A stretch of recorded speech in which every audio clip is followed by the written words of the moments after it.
ముందు సేవ్ చేసి తర్వాత ఖర్చు పెట్టాలా పెద్దవాళ్ళు చెప్పినట్టు? లేదు ఆఫ్టర్ ఆల్ చిన్న జీవితం ఎంజాయ్ కరో అని చెప్తారా మీ సలహా? ఇన్వెస్ట్ ఫస్ట్ స్పెండ్ లేటర్ అంటున్నారు కదా.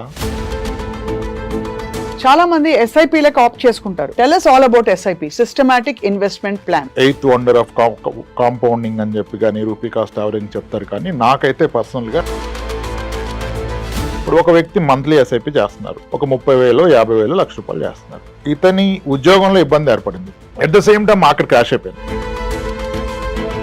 గోల్డ్ రేట్ ఇప్పుడు చూస్తే ఇవాళ రేపటి కాలంలో మళ్ళీ ఇంకా పెరగబోతుందని మీరు భావిస్తారా? అందరూ అనుకుంటారు గోల్డ్ ప్రైస్ తగ్గదని ఎక్కువగా నమ్ముతారు. మనం చెప్పినా నచ్చదు గోల్డ్ ప్రైస్ తగ్గుద్దని. అదే నేను ఒక ఆర్నమెంట్ కొంటే గోల్డ్ ప్రైస్ తగ్గినా నాకు తగ్గిందేమీ లేదు, నా ఆర్నమెంట్ నాకుంది. అదే నేను గోల్డ్ బాండ్ కొంటే ఒక ₹10 మ్యూచువల్ ఫండ్స్ పెడితే మనం ఎంత లార్జ్ లో పెట్టాలి, ఎంత మ్యూచువల్ ఫండ్స్ మిడ్ క్యాప్ లో పెట్టాలి, ఎంత దీనిలో పెట్టాలి? ఇప్పుడు నా కూతురు పెళ్లి గురించి, నా కూతురు చదువు గురించి ఇంకో 14 ఏళ్ళు వెయిట్ చేయగలను అంటే ఐ కెన్ గో అగ్రెసివ్ కదా. Maybe small caps, mid caps consider చేయొచ్చు. కానీ 3 ఏళ్లలో కూతురు పెళ్లి ఉంది అంటే, but even investing in income generating flats అనుకోండి, నాకు ఇక్కడ 30,000 రెంట్ వస్తుంది, ఇక్కడ 25,000 ఈ ఏరియాలో, కానీ దానికి నేను EMIలు కట్టుకోవాలి, ఇచ్చేయాలి. అసలు అలాంటి ఇన్వెస్ట్మెంట్ సౌండ్ ఇన్వెస్ట్మెంట్ సార్? చాలా మంది ఆ రెంట్లు కావాలని చెప్పి ఒక 220 గజాలు స్థలం కొనుక్కొని ఆ ఇండిపెండెన్స్ లో multi floors, multi double bedroom flats కట్టేస్తారు. అన్ని ఫ్లాట్స్ కడితే ఆయన వాచ్మెన్ అవుతాడు. అందరికీ నమస్కారం. I dream special candid conversation కి స్వాగతం, వెల్కమ్.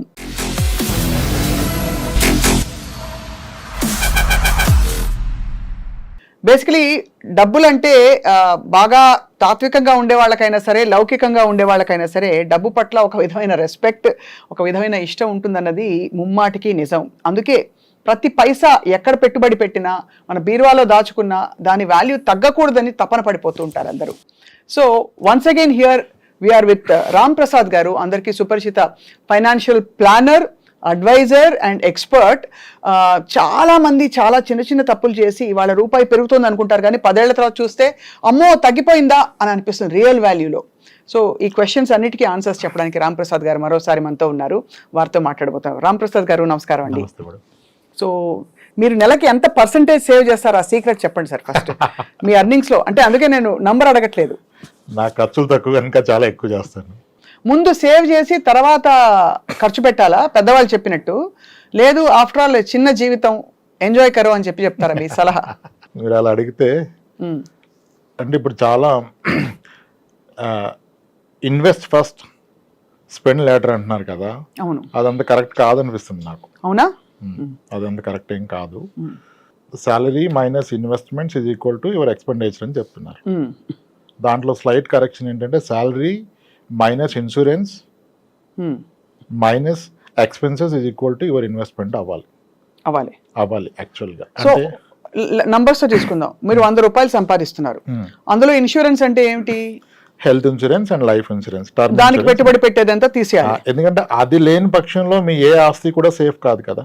అవును, మీ అన్ని సేవింగ్స్, గోల్డ్, ఇల్లు అన్ని వెళ్ళిపోతే కనుక ముందుగా ప్రతి ఫ్యామిలీకి సరిపడా హెల్త్ ఇన్సూరెన్స్, బ్రెడ్ విన్నర్కి ఏమన్నా అయితే ఆ ఫ్యామిలీని పోషించగలిగేంత లైఫ్ ఇన్సూరెన్స్, ఈ రెండు ఉండాలి. ఇది రిలీజియస్ గా ఈ ప్రీమియమ్స్ పే చేసి మిగిలిందే మీరు టచ్ చేయాలి. సో అదొక ₹5 పోయింది అనుకుందాం ఈ రెండింటికి, సో ₹95 మిగిలింది. తర్వాత ఏం చేయాలి? ఆ 95లో ఒక క్వాలిటీ లైఫ్ స్టైల్ లీడ్ చేస్తూ, పిల్లలకి ఒక క్వాలిటీ ఎడ్యుకేషన్ ఇస్తూ, అప్పుడు మిగిలిందే ఇన్వెస్ట్ చేద్దాం. ₹65 అనుకోండి దానికి మొత్తం, పిల్లల ఎడ్యుకేషన్, ఇంటి రెంట్, లేకపోతే ఇంటి EMI అన్ని కలుపుకుని పోతే ₹65 పోయింది. సో 65 ప్లస్ మనకి ఇదంతా పోను మిగిలిన 35 ఏదైతే ఉంటుందో అది ఆ 30 ఇన్వెస్ట్ చేసుకోవాలి. ఆ ₹30 ఇన్వెస్ట్ చేసుకోవాలని చెప్తున్నారు.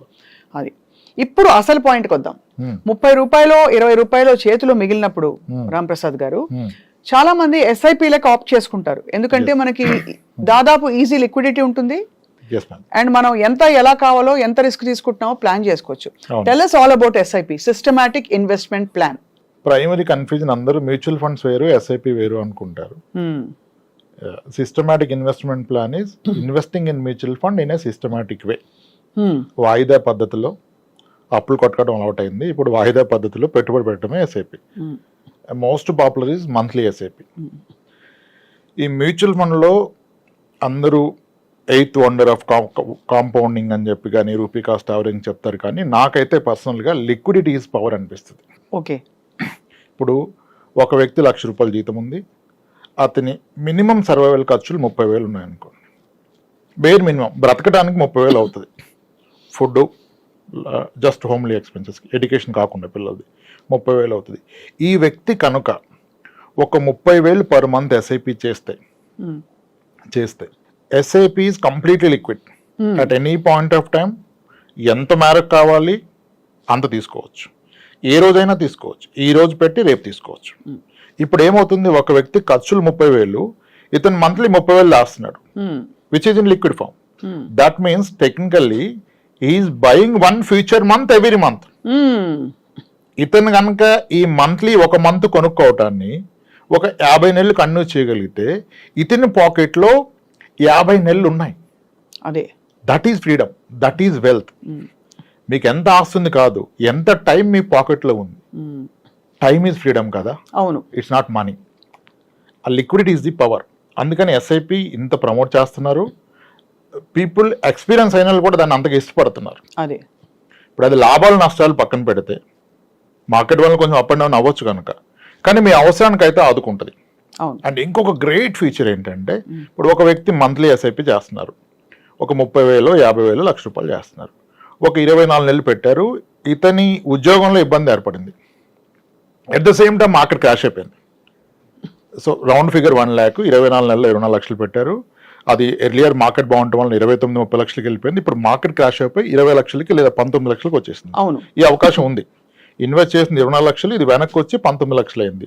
అది కూడా కొంతకాలం తర్వాత, 22 సంవత్సరాల తర్వాత. అంటే మామూలుగా ఊరికే దాన్ని పడేసి ఎక్కడో ఎఫ్డీలో పడేసి పెట్టినా కూడా ఎంతో కొంచెం అంత పెరిగి వచ్చేది. ఇప్పుడు ఈయన ఇక్కడ పెట్టడం వల్ల తగ్గింది. ఆ రోజు ఈయనకి ఇబ్బంది వస్తే, ఇబ్బంది ఎన్ని రోజులు ఉంటుంది, ఒక జాబ్ లో గ్యాప్ వస్తే మేబీ 6 months, మేబీ 8 months. అంటే ఇతనికి అవసరం యాక్చువల్గా 6 లక్షలు లేదా 8 లక్షలు లేదా నెలవారీ 1 లక్ష. ఇప్పుడు అతనికి ఉన్న 19 లక్షల్ని ఒకటి తీసుకోవచ్చు, కానీ రేటు తక్కువలో ఉంది కనుక తీసుకుంటే దానికి నష్టం. అప్పుడు దానికి ఎగెనిస్ట్ గా లోన్ తీసుకోవచ్చు. ఓహో, బంగారం మీద ఎలా లోన్ తీసుకున్నాం, మ్యూచువల్ ఫండ్లు కూడా అలానే లోన్ తీసుకోవచ్చు.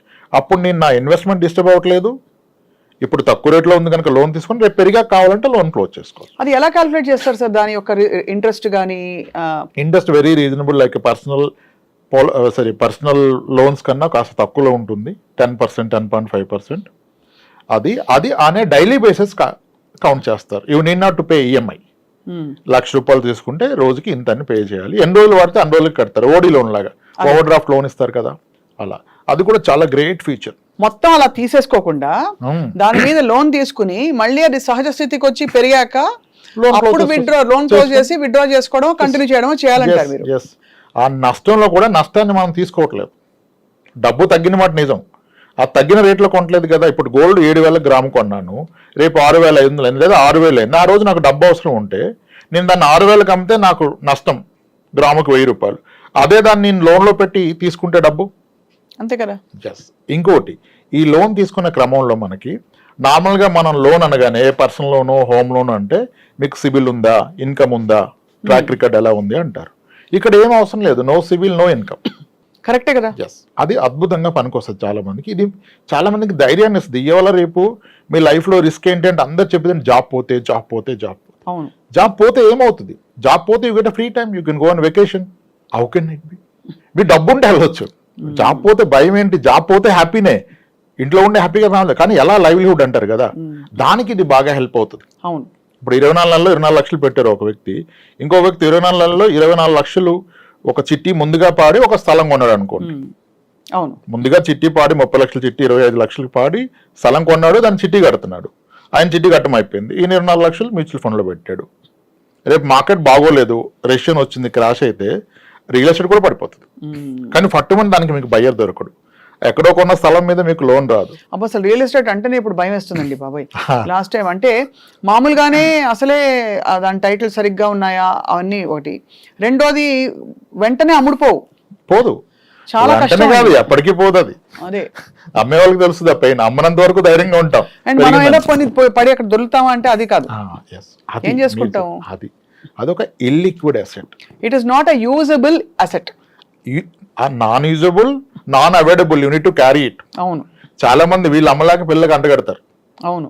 ఆస్తి ఇచ్చాం అనుకుంటారు, రేపు వాళ్ళు మనం తిరిగి తిడతారు, ఎందుకు ఇలా ఇచ్చావని. ఈ పోంది నాకెందుకు ఇచ్చావు, ఎవరు కాపలా కాస్తారు, ఎవరు చూస్తారు. సో ఇప్పుడు అర్థమైంది ఏంటంటే దట్ మనం లిక్విడ్ ఎంత దగ్గరగా లిక్విడ్ గా సేఫ్ గా పెట్టుకుంటే అంత బెటర్ అని. ఈ పాయింట్ లో సార్ ఇప్పుడు గోల్డ్ చాలా పెద్ద టాపిక్. ఇన్ఫాక్ట్ లాస్ట్ టైం మనం గోల్డ్ గురించి మాట్లాడితే పిచ్చి పిచ్చిగా చూసారు జనం. మళ్ళీ అడుగుతాను, గోల్డ్ బాండ్స్, గోల్డ్ రేట్ ఇప్పుడు చూస్తే ఇవాళ రేపటి కాలంలో మళ్ళీ ఇంకా పెరగబోతుందని మీరు భావిస్తారా? అంత ఈజీ కాదు మేడం గోల్డ్ ప్రెడిక్ట్ చేయటం. మనకి గోల్డ్ కి కోరిలేషన్ విత్ స్టాక్ మార్కెట్ అని, ఇన్ఫ్లేషన్ అని, వార్ సినారియోస్ అన్నీ చెప్పాం, కానీ మోస్ట్ ఆఫ్ ద టైం ఇది రాంగ్ అని ప్రూవ్ అయిపోతుంది. మార్కెట్ పెరిగినప్పుడు గోల్డ్ విపరీతంగా పెరిగింది, ఇప్పుడు మార్కెట్ అండ్ గోల్డ్ రెండు కరెక్షన్ వచ్చాయి. అవును కదా, యుఎస్ లో ట్రంప్ ఎఫెక్ట్ అనుకున్నారు, gold price will come down అంటారు ట్రంప్ చేస్తే. India as a country gold import తగ్గితే country economy will become strong. Actually అవును, our most burden is crude import and gold import. కానీ గోల్డ్ని మనం అంత ఈజీగా కంట్రోల్ చేయలేం ఇంపోర్ట్ని కదా. So gold price global parameters మీద ఎక్కువగా డిపెండ్ అయి ఉంటుంది, బికాజ్ వీఆర్ ఇంపోర్టింగ్ కనుక. అయితే గోల్డ్ ప్రైస్ ఎలా తగ్గుద్దని పక్కన పెడితే, తగ్గొచ్చు పెరగొచ్చు, అందరూ అనుకుంటారు గోల్డ్ ప్రైస్ తగ్గదని ఎక్కువగా నమ్ముతారు. మనం చెప్పినా నచ్చదు గోల్డ్ ప్రైస్ తగ్గుద్దని, పెరుగుద్ది అంటే హ్యాపీగా ఉంటారు. కానీ దేర్ ఆర్ సినారియోస్, గోల్డ్ 6 ఏళ్ల పాటు 8 ఏళ్ల పాటు ప్రైస్ పెరగడం పోగా తగ్గిన కేసులు చాలా ఉన్నాయి. మీరు చూస్తే 2012 నుంచి 2018 వరకు గోల్డ్ ఇంచుమించుగా 15-16% తగ్గింది. 32,000 10 గ్రామ్స్ ఉన్న గోల్డ్ అది 24,000-26,000 వెళ్ళిపోయి 2012 తర్వాత అలా పడిపోయి 2018లో మళ్ళీ 32,000 వచ్చింది. ఇది ఎవ్వరూ గ్రహించరు. ఇక్కడ ఎందుకు ఈ పాయింట్ చెప్తున్నానంటే, అదే నేను ఒక ఆర్నమెంట్ కొంటే గోల్డ్ ప్రైస్ తగ్గినా నాకు తగ్గిందేమీ లేదు, నా ఆర్నమెంట్ నాకుంది. అదే నేను గోల్డ్ బాండ్ కొంటే గోల్డ్ తగ్గితే నా రూపీ తగ్గిపోయింది. అవును, గోల్డ్ కాయిన్ కొన్నా తగ్గిపోయింది, ఎందుకంటే I'm not consuming it. Ornament gold కొడితే వేస్టేజ్ మేకింగ్ చార్జెస్ లో పోతుంది. ఎంత పోతుంది? 15, 18, 20. కానీ దాన్ని వేసుకోవడం వల్ల వచ్చే తృప్తి ముందు ఆ 18, 20 కొలలేం కదా అసలు. అట్లీస్ట్ ఆ తృప్తి అయినా వస్తుంది. అది వస్తుంది, అది వచ్చినప్పుడు తగ్గితే తగ్గినట్టు కాదు. హారం సైజ్ తగ్గదు, వడ్డానం ఏం తగ్గదు. అవును, కానీ అదే మీరు బాండ్ లో పెడితే మీ అమౌంట్ తగ్గిపోయింది. అవును, మీరు కాయిన్ కొంటే కాయిన్ వాల్యూ తగ్గిపోయింది, కాయిన్ మీరు వాడుకోలేరు. కాయిన్ డబ్బు దాన్ని కన్వర్ట్ చేస్తేనే కదా వాడతారు. అవును. సో కాబట్టి ఆర్నమెంట్ ఈజ్ బెస్ట్. ఆర్గ్యుమెంట్ ఏంటంటే వేస్టేజ్ మేకింగ్ అంటారు, అది లేని దేనికి షేప్ రాదు కదా. అంతే. ఇప్పుడు సార్, ఇప్పుడు ఇందాక మనం ఎస్ఐపిలు అంటే మ్యూచువల్ ఫండ్స్ గురించి మాట్లాడాం. లార్జ్, మిడ్ క్యాప్, ఇంకా స్మాల్, ఇవన్నీ పేర్లు వింటూ ఉంటాం. ఒక 10 రూపాయల మ్యూచువల్ ఫండ్స్ పెడితే మనం ఎంత లార్జ్ లో పెట్టాలి, ఎంత మ్యూచువల్ ఫండ్స్ మిడ్ క్యాప్ లో పెట్టాలి, ఎంత దీనిలో పెట్టాలి? అది నేను పెడుతున్న అమౌంట్ కాదు, నేను పెడుతున్న టైం హారిజన్ బట్టి అది ఎంత కాలం పట్టగలిగేదాన్ని. తక్కువ కాలానికి అయితే లార్జ్ క్యాప్లు, ఇంకా తక్కువ కాలం అయితే hybrid equity, mix of debt and equity, ఇంకా తక్కువ కాలం అయితే డెట్లో కూడా short term debt, something like liquid fund, అటువంటి ఫండ్స్లో పెట్టుకోవాలి. ఇది నా గోల్ని బట్టి, నా టైం పీరియడ్ని బట్టి, కానీ నేను పెడుతున్న అమౌంట్ని బట్టి కాదు. అదే ఇప్పుడు నా కూతురు పెళ్లి గురించి, నా కూతురు చదువు గురించి ఇంకో 14 ఏళ్ళు వెయిట్ చేయగలను అంటే ఐ కెన్ గో అగ్రెసివ్ కదా. Maybe small caps, mid caps consider చేయొచ్చు. కానీ 3 ఏళ్ళలో కూతురు పెళ్లి ఉంది అంటే అసలు ఈక్విటీనే పెట్టకూడదు. 3 ఏళ్ళకి ఈక్విటీ లార్జ్ క్యాప్ కూడా కరెక్ట్ కాదు. హైబ్రిడ్ కూడా చాలా రిస్క్. అంతే. 3 years లో నెగిటివ్ రిటర్న్ వస్తుంది, ఖచ్చితంగా నెగిటివ్ రిటర్న్ వస్తుంది. సో మన అవసరాన్ని, దానికి ఉన్న టైంని బట్టి category of fund, not one amount. అదే మనకి కార్తీక మాసం అయిపోయింది, పెళ్లిళ్ళ సీజన్ వస్తుంది. ఒక చాలా ఎక్స్పీరియన్స్డ్ ఫైనాన్షియల్ ప్లానర్ గా మీరు చెప్పండి సార్, ఎవరిని తప్పు పట్టలేం, కానీ ఇంత లక్షలు కోట్లు పెట్టి పెళ్లిళ్ళు చేయడం గురించి మీ అభిప్రాయం ఏంటి సార్? అయ్యో అద్భుతం కదా మేడం. అంతేనా? చేయగలిగే స్తోమతను చేసుకోవడం మంచిది కదా. అంతేనా? That contributes to economy. ఈ మ్యూచువల్ ఫండ్స్ పెరగాలంటే ఎవరో ఖర్చు పెట్టాలి కదా. అంతే అంటారు. ఇదంతా సర్క్యులేట్ అవుతుంది కాబట్టి ఏం పర్లేదు అంటారు. లేదు, ఒక తండ్రికి ఎంత అనుభవం మిగులుతుంది ఖర్చు పెడితే, స్థాయికి మించి కాదు, పెట్టగలిగిన వాళ్ళు పెట్టవచ్చు. అదే అంటే నీకున్న ఓవరాల్ నెట్వర్క్ లో ఎంత పెడుతున్నావు అనేది ఇంపార్టెంట్. అది ఎవరి స్థాయికి వాళ్ళకి. 10 కోట్లు ఆస్తున్న వ్యక్తి దాంట్లో ఒక 5% ఖర్చు పెట్టుకుంటే అతనికి లైఫ్ టైం అచీవ్మెంట్. సో మీ దృష్టిలో ఒక నెట్వర్క్ లో ఒక 10% వరకు ఓకే, అంతేనా? మీకు ఓన్లీ కిడ్ ఉంటే, 2 కిడ్స్ ఉంటే ఆ 10 లో 2ది పెట్టుకోండి. అంతే. It again depends. యాక్చువల్గా ఇప్పుడు అందరి దగ్గర డబ్బు ఉందండి, ఈ డబ్బును ఇంకా పెంచుతా అంటున్నారు, కానీ ఈ డబ్బును అనుభవించగలనా, నాకున్న లైఫ్ టైం అంతా. ఇక్కడ క్వశ్చన్ మీకు ఎంత ఉందని కాదు, మీరు మీ డబ్బును క్రాస్ చేస్తారా, మీ డబ్బు మీ జీవితాన్ని క్రాస్ చేస్తుందా? The day you get to know మీ డబ్బే మీకన్నా ఎక్కువ రోజులు మిగిలిపోద్ది అన్నప్పుడు ఇంకా మీకు దేనికి వరి ఖర్చు పెట్టండి, హ్యాపీగా ఖర్చు పెట్టుకుని అంతే. You can create wealth for others at least in the process. మనకి మంచి లైఫ్ పెట్టుకోవచ్చు. ఇది చాలా రెవల్యూషనరీ అప్రోచ్ అండి. ఎందుకంటే నేను ఇంతవరకు విన్న ఫైనాన్షియల్ ప్లానర్స్ అందరూ ఇంకా దాచు అని అడ్వైస్ ఇచ్చేవాళ్ళు చూశాను తప్ప. అయ్యో ఎలా చెప్తున్నారు మీరు, అంబానీ అంత నెట్వర్క్ కావాలంటే రాబోయే 40 ఏళ్ళు నెలకింత పెట్టండి అంటారు. ఈ రోజు అంబానీకి ఉన్న నెట్వర్క్ మీరు మారుతుంది, 40 ఏళ్ళ తర్వాత ఆ నెట్వర్క్ కి వాల్యూ ఉండదు బికాస్ ఆఫ్ ఇన్ఫ్లేషన్. మీరెందుకు ఆయనతో పోల్చుకుంటున్నారు? కాబట్టి ఆ రిస్క్ ని, ఆ వర్తమానాన్ని, భవిష్యత్తుని బ్యాలెన్స్ చేసుకుంటూ ఉండడమే సౌండ్ ఫైనాన్షియల్ ప్లానింగ్. ఇక్కడ చాలా ఇంట్రెస్టింగ్ పాయింట్ ఒకటి అడుగుతాను రామప్రసాద్ గారు. రియల్ ఎస్టేట్ అనగానే అందరూ ఎగిరి గంతులు వేస్తారు, డబ్బులు పడేసి ఉంచుతాము. ఇందాక మీరు ల్యాండ్ గురించి చెప్పారు, but even investing in income generating flats అనుకోండి, నాకు ఇక్కడ 30,000 రెంట్ వస్తుంది, ఇక్కడ 25,000 ఈ ఏరియాలో, కానీ దానికి నేను EMIలు కట్టుకోవాలి, ఇచ్చేయాలి. అసలు అలాంటి investment sound investment sir? It's all case to case. ఇప్పుడు 60 ఏళ్ళ వయసు దగ్గర పడుతున్న వ్యక్తి అతని దగ్గర డబ్బు పెట్టుకుంటే పిల్లలు అడుగుతారు. అదే ఒక ఇల్లు కొని పెట్టుకుంటే నేను పోయాకి ఇస్తానంటే అప్పటి వరకు ఈయన రెంట్ అనుభవిస్తాడు. అవును. ఇప్పుడు పిల్లోడికి పెళ్లి చేసిన వ్యక్తి ఆయన డబ్బు పెట్టుకుంటే ఆయన ఇల్లే పెట్టుకోవాలి. మీకు ఏముంది అంటే ఏది లేదు నాకు పిల్లమంటే ఎవరిస్తారు? అంతే కదా. మీరు అంటే ఇల్లు ఉంటేనే ఇస్తారంటే తప్పది.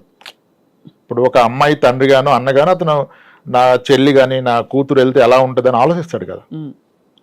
కాబట్టి ప్రతిదినం ఇప్పుడు ఇల్లు కొనాలా వద్దా, ఇన్వెస్ట్ చేయాలంటే ఇప్పుడు ఏంటి మనం ట్రెండ్ చూస్తున్నాం. చాలా మంది ఐటీలో చేస్తున్నారు, 34-35 ఏళ్ళ వయసు వచ్చింది, పెళ్ళిళ్ళు అవ్వలేదు. అలానే వాళ్ళు చేసుకోవాలని ఉన్నారు, సరైన మ్యాచ్ రావట్లేదు. కొంతమందికి తండ్రి ఉండడు, తల్లి ఒక్కతే ఉంటుంది, వెరీ పూర్ బ్యాక్గ్రౌండ్ నుంచి వచ్చారు, ఇంజనీరింగ్ చేశారు, చాలా స్కిల్డ్, చాలా గ్రో అయ్యారు, నెలకి 2 లక్షలు శాలరీ డ్రా చేస్తున్నారు, 35 ఏళ్ళ వయసు, కానీ ఎవరు చూసేవాళ్ళు లేరు మ్యాచెస్. ఎవరు వచ్చినా అతనికి ఏమీ సరిగ్గా కనపట్లేదు. ఊర్లో చిన్న ఇల్లు ఉంటుంది, ఇతనికి వస్తున్న 2 లక్షల శాలరీ ఎక్కడ రిఫ్లెక్ట్ అవ్వట్లేదు. ఇతను ఎక్కడో ఇన్వెస్ట్ చేసి మ్యూచువల్ ఫండ్ లో ₹1,00,00,000 ఎఫ్డీలో ఉంటుంది, సేవింగ్స్ ఫండ్ లో 80 లక్షలు ఉంటుంది, కానీ ఎవరికి చూపిస్తారు, ఎలా చెప్తారు? అప్పుడు మీరు ఇల్లే కొనాలి. అవును. అతను ఫస్ట్ ఒక మంచి ఇల్లు, దాంట్లో ఒక అద్భుతమైన ఫర్నిచరు, అత్యద్భుతంగా గృహప్రవేశం చేసి అతని రిలేటివ్స్ చూపిస్తే అప్పుడు వాళ్ళకు ఒక నమ్మకం వస్తుంది, అప్పుడు ఏమన్నా ముందుకు వస్తారు.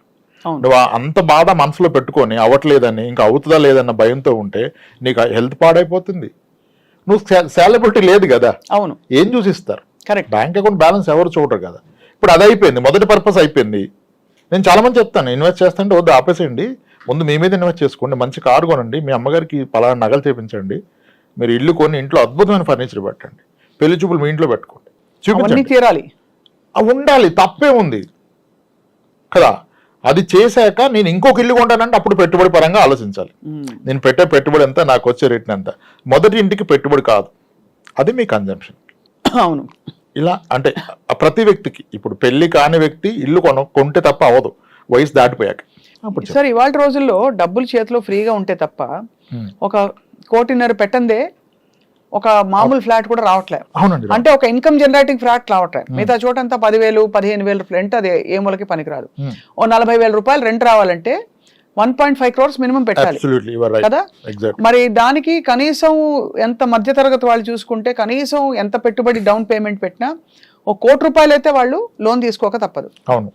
సో మీకు వచ్చే రాబడి 40,000 రెంట్ వర్సెస్ మీరు ఇంట్రెస్ట్ ఎంత కడుతున్నారు EMI చూస్తే అది సరితూగుతుందా? ఇది చాలా బండ లెక్కలు అడిగాను నేను మిమ్మల్ని. లేదు, మీరు వేసింది మంచి లెక్క. ఇప్పుడు దీని మీద నడుస్తుంది, ఏమంటారు, fools build house, wise people live in that. Fools build houses, wise men live in them. Actually, if you see, sir, it's a beautiful thing. Except మనం మేకులు ఎక్కువ కొట్టుకొని పెయింటింగ్లు పెట్టుకోలేదనుకునే ఆంక్షలు ఉంటాయి తప్ప తలకాయ నొప్పి సార్ ఒక ఇంటిని భరించడం బియాండ్ వాట్ యు నీడ్ చెప్తున్నా. ఇక్కడ అంటే ఇప్పుడు ఏమంటారు అంటే ఇంత వడ్డీ కట్టడం అవసరమా, నీకు వస్తున్న రెంట్ కన్నా వడ్డీ ఎక్కువ అంటారు, కానీ మీరు ఇచ్చింది ఎగ్జాక్ట్ ఫిగర్ చెప్పారు. మీరు 1.5 crore ఫ్లాట్ హైదరాబాద్లో ఈరోజు ఒక గేటెడ్ కమ్యూనిటీలో ఉంటే మీకు 40,000 నుంచి 45,000 రెంట్ గ్యారంటీ. అవును. 45,000 రెంట్ గ్యారంటీ. ఈ రెంట్ ఎవ్రీ ఇయర్ 5% పెరగడం కూడా గ్యారంటీ. ఓకే. అవును. అంటే 10 years లో రెంట్ ఇంచుమించుగా డబుల్ అయిపోద్ది. అవును. రైట్. కానీ మీ EMI డబుల్ అవ్వదు, ఇది ఎవరు ఒప్పుకోరు. EMI పెరగదు, నిజానికి తగ్గుతుంది. అదేంటి రీసెంట్గా పెరిగిందంటే మీరు అబ్జర్వ్ చేస్తే ఇప్పటి నుంచి కాదు, 95 నుంచి హోమ్ లోన్ ఇంట్రెస్ట్ చూస్తూ రావాలి. 13% హోమ్ లోన్ ఇంట్రెస్ట్ ఉండేది, అలా తగ్గుతూ బిఫోర్ కోవిడ్ 6.97కి వెళ్ళిపోయింది. కోవిడ్లో అది 8.59కి వచ్చింది, ఇప్పుడు మళ్ళీ 8.6కి వచ్చింది. అంటే looking at the long term trend me home loan interest will go down, going further మళ్ళీ 7కో 6.9కో వచ్చేస్తుంది. అప్పుడు మీరు అదే ఈఎంఐ పే చేస్తే మీకు ఇంట్రెస్ట్ తగ్గింది కనుక మీరు తీసుకున్న 20 years loan tenure by default 16 years close అయిపోద్ది. అవును. ఆన్ ద అదర్ సైడ్ మీ rent will double in 10 years. Then EMI and rent is becoming equal in 10 years. Equal. And 10 years లో మీ ప్రాపర్టీ వాల్యూ కూడా డబుల్ అవుతుంది. So మీరు అనడం ఏంటంటే ఇలాంటివి పెట్టుకున్నప్పుడు వెంటనే కాదు రిటర్న్స్, ఓవర్ పడుతుంది. పీరియడ్ ఆఫ్ టైమ్ ఒక బ్రేక్ ఈవెన్ పాయింట్ అయ్యాక మీకు యాక్చువల్ రిటర్న్స్ రావడం మొదలెడతాయి. అవుతుంది. 10 years లో most of the apartments are become double. ఎవరు ఒప్పుకోరు అపార్ట్మెంట్ డిప్రిషియేటింగ్ అసెట్ అంటారు. No, the fact is Hyderabad లో గత 40 ఏళ్ళుగా కొన్ని అపార్ట్మెంట్స్ ప్రతి 10 ఏళ్ళకి రెట్టింపు అవుతూ వచ్చింది. 20 years తగ్గిపోద్ది, 10 yearsకి ఏం లేదు. సోమాజిగూడలో క్రాంతి శిఖర ఒక అపార్ట్మెంట్ ఉంటుంది 1987లో ₹1,00,000 లోపల అమ్మారు. ఎక్కడ డిప్రిషియేట్ అయింది? అదే కదా. శారదా స్టూడియో పక్కన కీర్తి అపార్ట్మెంట్ ఉంటుంది, లాల్ బంగ్లా ఎదురుగా దివ్యశక్తి అపార్ట్మెంట్ ఉంటుంది. ఇవన్నీ 1,00,000-2 లక్షలు కొన్న అపార్ట్మెంట్లు ఈ రోజు 40 లక్షలు పైమాట, 60 లక్షలు పైమాట. అపార్ట్మెంట్ డిప్రిషియేషన్ లేదు, కానీ ఎవరు ఇది పూర్తిగా వినరు. డిప్రిషియేషన్ ఎవడు ఉండు, లీకేజు, రిపేరు, ల్యాండ్ అది అంటారు. అలా కాదే. నేను 10 ఏళ్ళకి రెట్టింపు అన్నాను, లేదు అంతకంటే చాలా ఎక్కువగా పెరిగాయి. అవును. 2002లో అప్సిగూడ స్ట్రీట్ నెంబర్ 8 ఎంత 6 లక్షల రూపాయలు ఫ్లాట్. ఈ రోజు ఎంత? అంతే కదా, 60 లక్షలు. 10 రెట్లు పెరిగింది 22 ఏళ్లలో. మలేషియా టౌన్షిప్ ఎంతకు అమ్మారు? 17-18 లక్షలకి అమ్మారు. ఈ రోజు 1.5 crore. పెరగదంటారు. సరే తగ్గింది ఎగ్జాంపుల్ చెప్పండి, దొరకదు. అందరూ అనుకుంటారు అపార్ట్మెంట్ పాత అయితే ఎవరో కొనరని. ఇక్కడ రియాలిటీ ఏంటంటే అపార్ట్మెంట్ పాత అయితే ఎవరో కొనరు కాదు, పాత అపార్ట్మెంట్ ఎవరు అమ్మరు. అవును. ఇంకో పెద్ద అపోహ ఏంటంటే 20 ఏళ్ళు దాటిన అపార్ట్మెంట్ 40 లక్షలకి వచ్చేస్తుంది కదా అంటాడు. ఫస్ట్ ఆయన కొన్నది 5 లక్షలకి, అది 40 అవడం గొప్ప విషయం, అది ఒప్పుకోడు. కొత్త ఫ్లాట్ వచ్చి 80 లక్షలు కదా, అది 45 అంటాడు. అది రాంగ్ కంపారిజన్ కదా. నువ్వు కొన్న రేటుకి ఎంత ఉందో ఆలోచించాలి. పెళ్ళైన 20 ఏళ్ళ తర్వాత కొత్తగా పెళ్లి చేసుకుంటూ చాలా ఇస్తున్నారు, కట్నాలు నాకు తక్కువ ఇచ్చారంటే ఎలా? తప్పు కదా. పాతదాన్ని కొత్తతో కంపేర్, పాతదాన్ని కొన్న రేటుతో కంపేర్ చేయాలి. అలా చూస్తే అపార్ట్మెంట్స్ ది బెస్ట్ అని చెప్పను, కానీ it's not a bad investment. మీరు చెప్పిన లాజిక్ లో 40-45 వేలు రెంట్ ఉంటే 10 ఏళ్ళలో రెంట్ రెట్టింపు ఉంది, మీ ఈఎంఐ రిమైన్ అట్ 90 కదా. అవును. అక్కడ నుంచి రెంట్ పెరుగుతుంది, ఈఎంఐ పెరగట్లా. It starts giving you some money. అది కాబట్టి ఇల్లు కొనటం బ్యాడ్ అని చెప్పకూడదు. మీరు అన్న అపార్ట్మెంట్ వర్కౌట్ అవుతుంది. Same logic independent house workout అవ్వదు. Independent house rental is very less. Rents తక్కువ ఉంటాయి, దాన్ని తీసుకునే వాళ్ళు బై కన్స్యూమర్స్ తక్కువ ఉంటారు, దాని రిపేర్లు ఎక్కువ ఉంటాయి. అవును, రిపేర్లు ఎక్కువ ఉంటాయి. చాలా మంది ఆ రెంట్లు కావాలని చెప్పి ఒక 220 గజాలు స్థలం కొనుక్కొని ఆ ఇండిపెండెంట్ హౌస్ లో multi floors, multi double bedroom flats కట్టేస్తారు. అన్ని ఫ్లాట్స్ కడితే ఆయన వాంట్ అవుడు, వాచ్మెన్ అవుతాడు. అవును. ఎంత టెన్షన్ అంతమంది టెనెంట్స్కి సర్వీస్ ఇవ్వాలంటే. పొద్దున్నే మోటార్ కాలిపోతే ఎవడు ఆ రోజు జాబ్ మానుకోవాలి? మీరే కదా. దాన్ని ఇన్వెస్ట్మెంట్ అంటున్నారు. మీ ఓవరాల్ కట్టుబడికి అయిందెంత, మీకు వస్తున్న రెంట్ ఎంత? అదే అమౌంట్ మీరు అపార్ట్మెంట్లో 2 ఫ్లాట్స్ కొంటే అద్భుతంగా అంతకన్నా ఎక్కువ రెంట్ ఇస్తుంది, హ్యాపీగా కూర్చోవచ్చు. అదొకటి. రెండోది మ్యూచువల్ ఫండ్స్ లేదా ఇంకా లిక్విడ్ ఆప్షన్స్ లో మీరు కనుక ఆ డబ్బులు ఇవన్నీ నెక్స్ట్ లెవెల్. మనకు తెలిసిన దాంట్లో మాట్లాడితే అది వాడుతున్నాం. These all next level. చాలా సౌండ్ అడ్వైజ్. అయితే ఫైనలీ సార్ రాంప్రసాద్ గారు, ఇవాటి శీర్షికకి ముగింపు పలికేలోపు రిటైర్మెంట్ ప్లానింగ్ అని ఇప్పుడు మనకి ఇండియాలో కూడా బాగా ఊపందుకుంటుంది. How should middle class working professional plan for their retirement? అంటే ఆ ప్రాసెస్ ఏంటి? ఉదాహరణకి ఇద్దరు పిల్లలు 10వ తరగతి 8వ తరగతి వయసులో ఉన్నారనుకోండి. వాళ్ళ చదువులు పూర్తవ్వాలి, వాళ్ళ పెళ్లిళ్ళు పూర్తవ్వాలి. అయ్యాక వీళ్ళకి కొంచెం మిగలాలి. ప్రైవేట్ సెక్టర్ కాబట్టి మోస్ట్ లైక్లీ పెన్షనబుల్ జాబ్ కాదు. ఎలా ప్లాన్ చేసుకోవాలి? ఇప్పుడు నాకు 60 ఏళ్ళు వచ్చాక నాకు ఎంత డబ్బులు ఉంటే అమ్మ నేను సేఫ్ అని అనుకోవచ్చు, నేను స్వప్నని అనుకోండి, లేదు మా ఇతను అనుకోండి. ఎలా ప్లాన్ చేసుకోవాలంటే మేడం, ప్రయారిటీ చేసుకున్నప్పుడు పిల్లల చదువులు పెళ్ళిళ్ళు పక్కన పెట్టయితే రిటైర్మెంట్ పెట్టుకోవడం అవ్వదు. ఈ ప్రాసెస్లో ఎంప్లాయీ ప్రావిడెంట్ ఫండ్ కూడా ఎవరు ఉంచట్లేదు, బ్యాలెన్స్ తీసేస్తున్నారు. వీళ్ళకి రియలైజ్ ఎప్పుడు అవుతారంటే 50 years వచ్చాక రియలైజ్ అవుతారు. అంటే మీకు రన్వేలో చాలా తక్కువ స్పేస్ ఉంటుంది, you need to take off. అవును, డిఫికల్ట్ అయిపోద్ది అప్పుడు, యూ కాంట్.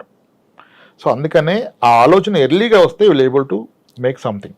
అదే మీరు అన్నట్టు మ్యూచువల్ ఫండ్స్ పడేసి పెట్టడం, దానిలో ఏదైనా కానివ్వండి, ఫస్ట్ వీ షుడ్ రియలైజ్ నా రిటైర్మెంట్ నాటికి నా నెలవారీ ఖర్చు ఎంత ఉంటుంది. ఈ లెక్కలో తప్పిపోతారు. ఫస్ట్ ఈ లెక్క తప్పని ఇంకేమి చేయలేరు. ప్రతి 10 ఏళ్ళకి ప్రతి ఫ్యామిలీ ఖర్చులు మినిమం రెట్టింపు అవుతాయి. నిజానికి 3 times పెరుగుతున్నాయి రెట్టింపు. ఇప్పుడు 30 ఏళ్ల వ్యక్తికి కనుక నెలవారీ ఖర్చు 30,000 ఉంటే 30,000 ఉంటుంది కదా. అవును. 40 సంవత్సరాలు వస్తే నెలవారీ ఖర్చు 60,000, 50 ఏళ్ళు వస్తే 1,20,000, 60 ఏళ్ళు వస్తే 2,40,000 నెలవారీ ఖర్చు అవుద్ది. అది అవదంటాడు ఆయన. అంత అవుతుందా? అంత అయితే ఎవరిని బతుకుతారా అంటాడు. అది అంత అవుతుందో లేదో మీ నాన్నగారు 30 ఇయర్స్కి ఎంత అయింది, ఇప్పుడు 60,000 ఎంత అవుతుందో చూడు తెలిసిపోద్ది. సో ఇవాళ నా ఖర్చులు చూసుకుని నేను ఒక 20 ఏళ్ల తర్వాత నాకు ఎంత కావాలో చూసుకోవాలి. 4 రెట్లు 4 రెట్లు చూసుకోవాలి. ఆ 4 రెట్లు ఇచ్చే సాధనం ఏముంది? 4 రెట్లు ఉంటుందా సార్? ఖచ్చితంగా అంతకంటే ఎక్కువ ఉంటుంది. సో ఇవాళ ఫర్ ఎగ్జాంపుల్ ఇవాళ ఒక 60,000 ఖర్చు పెడితే నేను నెలకి నాకు 2,40,000 కావాల్సి ఉంటుంది. ఖచ్చితంగా కావాల్సింది. అది లోయర్ సైడ్, అది సరిపడదు నిజానికి. నమ్మరని అబద్ధం చెప్పినట్టు అయిపోయింది పరిస్థితి. 30 ఏళ్ల క్రితం సరాసరి 1,000 రూపాయల్లో చాలా అద్భుతంగా బ్రతికేవాళ్ళు. ఈ రోజు 30,000 లేకుండా బ్రతకగలరా? అంటే ఆ రోజు నెలకు ఎంత అయిందో ఇప్పుడు రోజుకి అంత అవుతుంది. This is inflation. అండ్ మీ లెక్కలో నెలవారీ ఖర్చు ఈజ్ ఈక్వల్ టు అప్పుడు పిల్లల బాధ్యతలు అవి ఉండవు కాబట్టి ఒకటి మన ఇంటి ఫుడ్ ఖర్చు, మనకి ఇంటి ఈఎంఐ ఉండకూడదు. అంటే ఒక సొంత ఇల్లు ఏదో ఒక ఇది ఉండాలి, ప్లస్ మెడికల్ ఖర్చులు, ప్లస్ ఇంకేమన్నా నేను అదనంగా పెట్టుకునే ఇంకా ట్రావెలింగ్ వాట్ ఎవర్ అవి ఇవి పెట్టుకుంటే అది లెక్క చేసి ఒక 50,000 అయింది అనుకోండి అది నెలకి ఒక మనిషికి. అది మనకి 60 ఏళ్ళకి 40 ఏళ్ళకి 50,000 ఉంటే 2 లక్షలు అవుతుంది. అది 2 లక్షలు ఖచ్చితంగా అవుతుంది. ఖచ్చితంగా అవుతుంది. 2 లక్షలు నాకు రాబడి రావాలంటే దాదాపుగా ఒక 3 కోట్ల రూపాయలు లిక్విడ్ క్యాష్, 4 కోట్లు అయితే బెస్ట్, 3-4 కోట్లు ఉండాలి చేతిలో. భయంగా ఉంది సార్ వినడానికి. అంటే అలా ఇన్వెస్ట్ చేసి వైజ్ గా ఇన్వెస్ట్ చేసి దాచుకోగలగాలి. ఖచ్చితంగా అండి, లేకపోతే ఇబ్బందులు పాలవుతాయి. అది రేపటి రోజు ఇబ్బందులు పాలవుతాయి. పిల్లలు ఉంటారు, పిల్లలు చూసుకుంటారు అనుకుంటారు, కానీ ఇప్పుడు టైం మారిపోతుంది సార్. సంస్కృతి కూడా మారుతోంది. అందరూ న్యూక్లియర్ ఫ్యామిలీస్లోకి వెళ్ళిపోతున్నారు. పిల్లలు కొంత బాధ్యత తీసుకున్నా కూడా ఇండిపెండెంట్గా ఉండడానికి ఈ జనరేషన్ అలా ఉంది. పేరెంట్స్ ఎక్కువ మేము చూసుకోగలుగుతాం అనే టైప్లోనే ఉన్నారు చాలా మంది. అలా పిల్లల్ని వెళ్ళిపోమని చెప్పే పేరెంట్స్ కూడా వచ్చారు. మీరు దారి చూసుకోండి, ఎవరి లైఫ్ వాళ్ళదిరా, let's meet once in 3 months. Within Hyderabad ఉన్న పేరెంట్స్ కూడా ఇష్టపడలే పిల్లలతో ఉంటాను. వీకెండ్ మీరు రండి లేదా మేము వస్తాం అని చెప్పేస్తున్నారు. ఎప్పుడు ఇది మీ ఫైనాన్షియల్ ఫ్రీడమ్ మీరు అచీవ్ అయినప్పుడు. లేనప్పుడు ఏం చేస్తారు, నన్నుగా చూసుకోవాలంటారు. ఇవన్నీ ఫర్ అ హెల్దీ అడల్ట్. ఎక్కడైనా అవాంఛనీయ సమస్య, ఆరోగ్య సమస్యలు వస్తే ఇంకా అంతకంటే కాంప్లికేటెడ్. బట్ ఏదేమైనా ఇవాళ అనుభవిస్తూ రేపటి కోసం దాచుకోవడం ఎలా అన్నదే ఒక ఆర్ట్. అటువంటి ఆర్ట్కి మీలాంటి అడ్వైజర్స్ ఉంటారు కాబట్టి ఇంకా డౌట్లు ఉంటే రాంప్రసాద్ గారు మిమ్మల్ని సంప్రదిస్తారు. మా వ్యూవర్స్ చాలా బాగా చెప్పారు sir. Thank you so much. నా ఫేవరెట్ సబ్జెక్ట్ ఇది. నేను కూడా ఫైనాన్స్ స్టూడెంట్ని కాబట్టి అనుకోకుండా మీరు ఇవాళ మిమ్మల్ని ఇంటర్వ్యూ చేయడం చాలా సంతోషం వేసింది. రైట్ అండి, థ్యాంక్స్ అండి.